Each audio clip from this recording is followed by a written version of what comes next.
ఇప్పుడు రాకపోతే చచ్చిపోతాను ఆసి. బేబమ్మా నీకు మాట చెప్పాలి బేబమ్మా. ఎక్కడికి? ఈ టవల్ లాగిస్తా.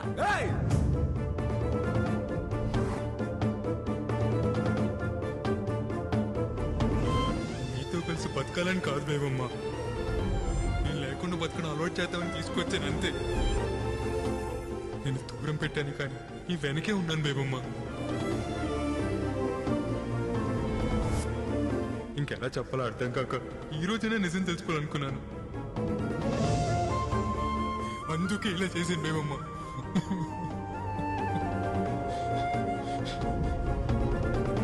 కట్టేయచ్చు కదా తాళి, నీకు మీ నాన్న పుట్టేస్తాడు.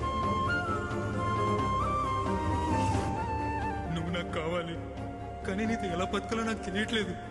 నిన్ను నాతో ఉంచుకోవడం, నిన్ను ప్రేమించడమా ద్రోహం చేయడమా నాకే అర్థం కావట్లేదు. కానీ నువ్వు ఎప్పుడైతే పిల్లలు కావాలన్నావు నీకు ద్రోహం చేస్తున్నాను అనిపించింది, అందుకే పంపేస్తున్నాను బేబమ్మా.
కనకం,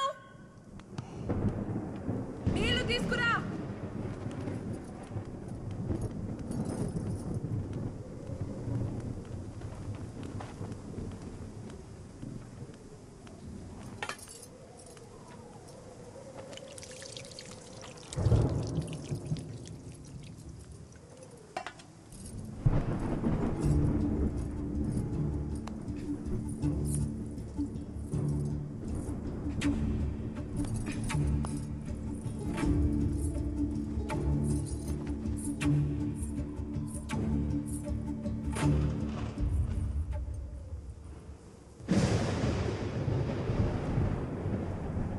గోవిందు, అమ్మా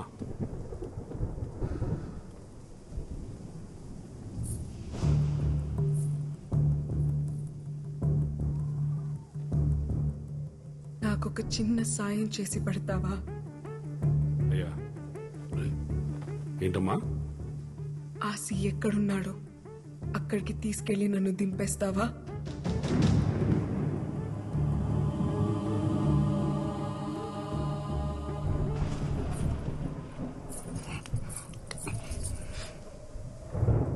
వదలండి నాన్న,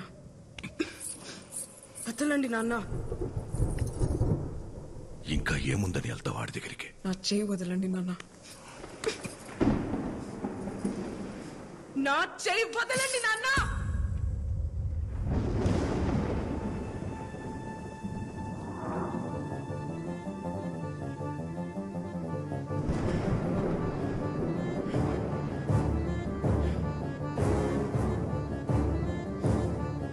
కోపం వస్తోంది నాన్న,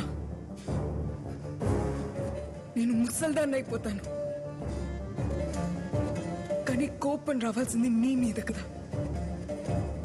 మీరెంత నరకం చూపించినా ఒక్కరోజు కూడా చెప్పకుండా ఆడిలో ఆడి ఏడ్చినందుకు నాకు ఆసిగాడి మీద కోపం వస్తుంది నాన్న. నేను ఆడి దగ్గరికి వెళ్ళి ఆడి కోసం ముసల్దాన్ని అయిపోతాను. రాయనం కూతురు కేవలం పడుకోవడానికి ఆశకాడితో వెళ్ళిపోయిందని ఎలా అనుకున్నావు నాన్న నువ్వు?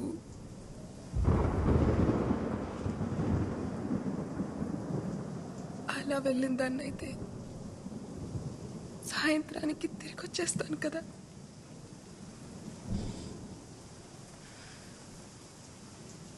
ప్రేమించాడు నాన్న. ఏమైంది?